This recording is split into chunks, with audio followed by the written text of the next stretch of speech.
আসসালামু আলাইকুম। সপ্তম শ্রেণীর সকল শিক্ষার্থীকে জানাই আন্তরিক শুভেচ্ছা এবং অভিনন্দন। তো এখানে আমরা বার্ষিক মূল্যায়ন নির্দেশিকা 2024 বিষয়বস্তু হচ্ছে বিজ্ঞান। তো বিজ্ঞানের কোন অংশটা আমাদের পড়তে হবে এবং কতটুকু পড়তে হবে সেই অনুপাতে আজকে পড়াশোনা। তো এখানে দেখো, আমরা যদি একটু বড় করি, বিষয়টা একটু বড় করে নিলাম। হুম তো আমাদের দুইটা বিজ্ঞান বই আছে, তাই না? একটার নাম হচ্ছে অনুসন্ধানী, একটা হচ্ছে অনুশীলনী। তো আমাদের দুইটা বই ফলো করতে হবে, অনুসিদ্ধান্তি এবং অনুশীলনী। তো এখানে দেখো, ফরসলের ডাক, এটা অনুশীলনী বই এবং সংশ্লিষ্ট বিষয়বস্তু হচ্ছে অনুসন্ধানী পাঠ। কোনটা কোনটা পড়তে হবে? অধ্যায় 1 জীব বৈচিত্র্য 1.1 থেকে 1.2, পদার্থের স্থূলক সন্ধান অধ্যায় 2 অণু ও পরমাণু 2.1 থেকে 2.3, এবং অধ্যায় 3 পদার্থের গঠন 3.4 থেকে 3.7, কোষ পরিভ্রমণ অধ্যায় 4 কোষ বিভাজন 4.1 থেকে 4.4। তারপর আমাদের অনুশীলনী বই সূর্যালোকের রান্না। তো আমাদের এখানে অনুসন্ধানী বই পড়তে হবে অধ্যায় 6 তাপ ও তাপমাত্রা 6.2 থেকে 6.4 এবং 6.7, এবং অধ্যায় 8 পড়তে হবে কাজ শক্তি ও ক্ষমতা 8.1 থেকে 8.3, 8.4 এবং 8.6। অদৃশ্য প্রতিবেশী, এখানে অধ্যায় 5 অণুজীব জগৎ 5.1 থেকে 5.5। পানির সাথে বন্ধুত্ব বন্ধুত্বতা অধ্যায় 11 মিশ্রণ ও মিশ্রণের উপাদান পৃথকীকরণ। তো এখানে পড়তে হবে 11.1, 11.4, 11.8। ওকে, এবং ফসলের জমির খোঁজে। তো অধ্যায় আমাদের 12 ভূপৃষ্ঠে ও প্লেট টেকটনিক্স তত্ত্ব, এখানে বলতে হবে 12.2 থেকে 12.3। তো এই অধ্যায়গুলো ভালো করে আমাদের পড়লে আমাদের যে বার্ষিক পরীক্ষায় প্রশ্ন করা হবে সে প্রশ্নে কমন পাবে অবশ্যই। তো এখানে আমাদের গেল কোন অধ্যায় কতটুকু পড়তে হবে সে বিষয়, এবং অ্যাসাইনমেন্টের জন্য 30 মার্ক। তো বই তোমাদের ছক থাকে, ছকের জন্য 10 মার্ক বরাদ্দ। তারপর তোমাদের স্যারের কথা মতো কাজ করে নিয়ে আসে, সেখানে থাকবে 10 মার্ক বরাদ্দ।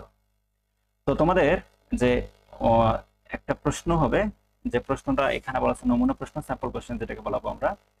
তো সেখানে 15 নৈবেদিক থাকবে। নৈবেদিক গুলো কেমন সেই জিনিসটা যদি দেখাই, দেখো এখানে। এবং নৈবেদিক যেখানে বলছে এক কথায় প্রকাশ্যে যে প্রশ্ন, সেগুলো প্রশ্নের উত্তর শেষে আছে। তো ভিডিওটা প্রথম থেকে শেষ পর্যন্ত দেখার অনুরোধ করতেছি। এখানে এক নম্বর বলছে জীব বৈচিত্র্য পরিমাপ করতে নিচের কোনটি বিবেচনা করতে হবে, কি কি বিবেচনা করতে হবে সেটা আমাদের জানতে হবে। চারটার মধ্যে একটা উত্তর খুঁজে নিতে হবে। আর 2 নম্বর বলছে প্রাণী কোষে এ শ্রেণীত অঙ্গাণুর নাম কি। এই যে প্রাণী কোষ, এই শ্রেণীত অঙ্গাণুর নাম কি, যেটা হবে কোষ গহ্বর না নিউক্লিয়াস না প্লাস্টিড না কি। তো যেটা হবে সেটা, এটা হবে সাধারণত মাইটোকন্ড্রিয়া। প্রাণী কোষে সাধারণত কোষ গহ্বর নেই, কোষ গহ্বর আছে আমাদের উদ্ভিদ কোষে। ওকে, উদ্ভিদের রং ধারণ করে কণিকাটি কোনটি? যে উদ্ভিদের রং ধারণ করে কণিকাটি সাধারণত প্লাস্টিড। প্লাস্টিড একমাত্র উদ্ভিদের রং ধারণ করে। নিচের কোনটি পেনিসিলিন তৈরিতে ব্যবহার হয়? এটা আমরা জানি যে এটা ব্যাকটেরিয়া ব্যাকটেরিয়া ছত্রাক ছত্রাক ব্যবহার করা হয় পেনিসিলিন তৈরিতে, ব্যাকটেরিয়া।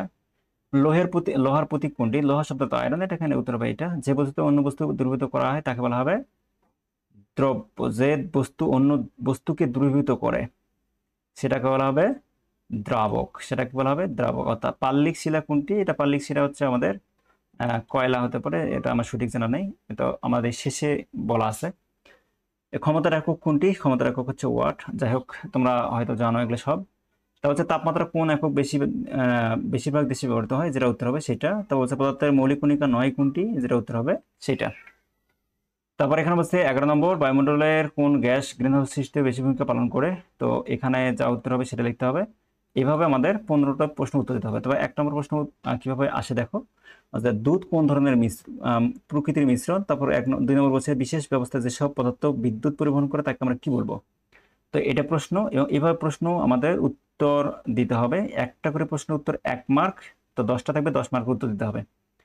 তারপর এখানে খ বিভাগ বলছে যে সংক্ষিপ্ত প্রশ্ন উত্তর 10টি দিতে হবে, 10টির মধ্যে 10টি, এবং প্রত্যেকটা প্রশ্ন উত্তর থাকবে 2। অর্থাৎ তুমি যদি 10 দাও তাহলে 10 দুগুণা 20 মার্ক এখানে কাউন্ট হবে। ওকে, তো জীব বৈচিত্র্য উদ্ভবের জৈবিক কারণ ব্যাখ্যা করতে হবে। জীব বৈচিত্র্য এবং পরজীবী বলতে কি বোঝায় তা ব্যাখ্যা করতে হবে। তরল পদার্থে কিভাবে তাপ সঞ্চালিত হয় সেটা বর্ণনা করতে হবে। তো এই অনুপাতে আমাদের 10টি প্রশ্ন উত্তর দিতে হবে।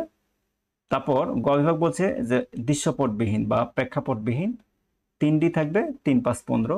এখানে জীবদেহে অস্বাভাবিক কোষ বিভাজনের পরিণতি ব্যাখ্যা করো, শিলা ও খনিজের মধ্যে দুটি পার্থক্য লেখো, শিলা গঠনে প্রকৃতির ভূমিকা ব্যাখ্যা করো, চিত্রে দেখানো তিনটি শক্তির পারস্পরিক রূপান্তর, বিদ্যুৎ, যান্ত্রিক এবং তাপশক্তি, এই রূপান্তরগুলো আমাদের দেখাতে হবে।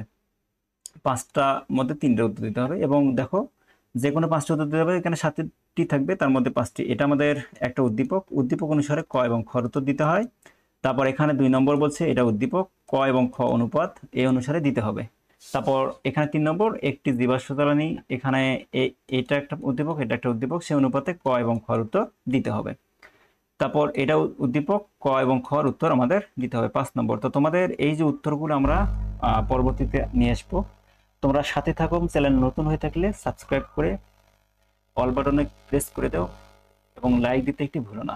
তোমাদের দেখো উত্তরগুলো দেখো, এখানে বহু নির্বাচনের উত্তর এইটা, এখান থেকে বহু নির্বাচনের উত্তর, আর এখান থেকে এক কথা প্রকাশের উত্তর, এটা এক কথা প্রকাশের উত্তর। সবাই ভালো